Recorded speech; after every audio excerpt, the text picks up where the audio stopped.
Bismillahirrahmanirrahim. Dikumur-kumur, dikunyah-kunyah. Assalamualaikum warahmatullahi wabarakatuh. Salam kemanusiaan. Shalom.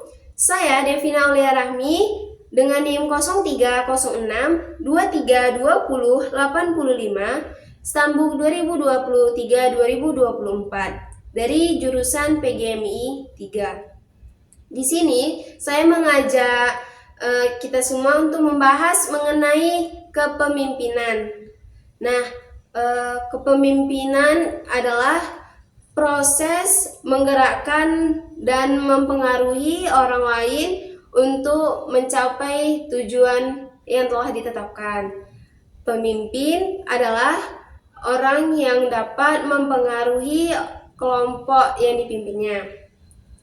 Kepemimpinan itu selalu berkaitan dengan keterlibatan orang lain dalam kegiatan untuk mencapai tujuan, adanya usaha bersama, serta pengarahan berbagai sumber daya, baik tenaga, dana, waktu, dan lain sebagainya.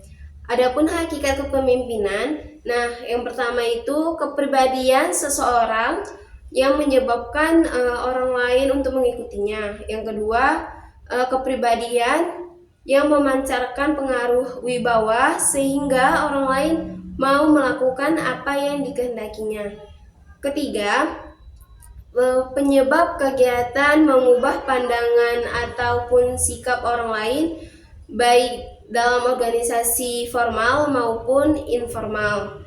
Yang keempat, suatu seni membina sekelompok orang melalui human relation dan memotivasi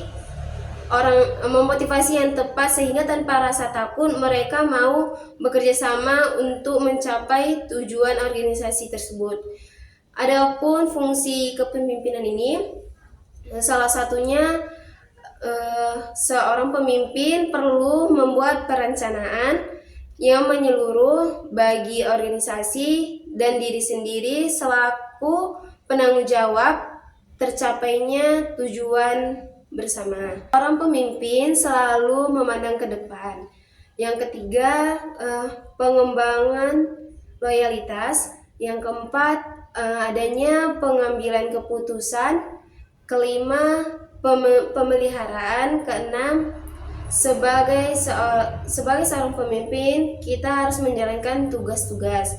Yang terakhir, pengawasan, termasuk kegiatan apa saja yang dilakukan dalam organisasi itu. Selanjutnya, adapun tipe-tipe kepemimpinan.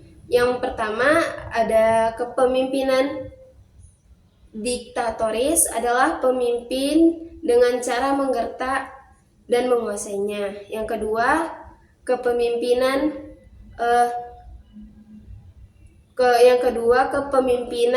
autokratis, adalah pemusatan otoritas dan pengambilan keputusan pada pemimpin. Yang ketiga, kepemimpinan demokratis, itu berdasarkan pada desentralisasi kekuasaan dan pengambilan keputusan. Yang keempat, ada kepemimpinan laissez-faire, adalah membiarkan sekelompoknya itu menetapkan tujuan dan keputusannya sendiri. Adapun hal-hal yang mempengaruhi kepemimpinan, yang pertama komunikasi. Komunikasi ini adalah menyampaikan pesan dari seseorang kepada orang lain. Adapun prinsip komunikasi yang baik, yang pertama berbicara dengan lugas dan efektif. Yang kedua, menghargai lawan bicara, menyampaikan tujuan dengan jelas, menghindari penggunaan bahasa yang kasar. Komunikasi yang baik dalam suatu kepemimpinan itu sangat membantu dalam tercapainya tujuan bersama. Selanjutnya ada motivasi. Motivasi ini dorongan yang muncul dari dalam diri seseorang atau faktor dari orang lain untuk melakukan dan berpikir dengan tujuan tertentu, baik sadar ataupun tidak sadar. Yang ketiga, kerjasama. Nah, setiap individu itu dalam organisasi itu sangat unik. Jadi kepribadian terhadap anggota itu dapat menentukan siapa yang memerankan apa dalam tim. Yang terakhir ada konflik, pertentangan kekuatan yang menyebabkan ketegangan.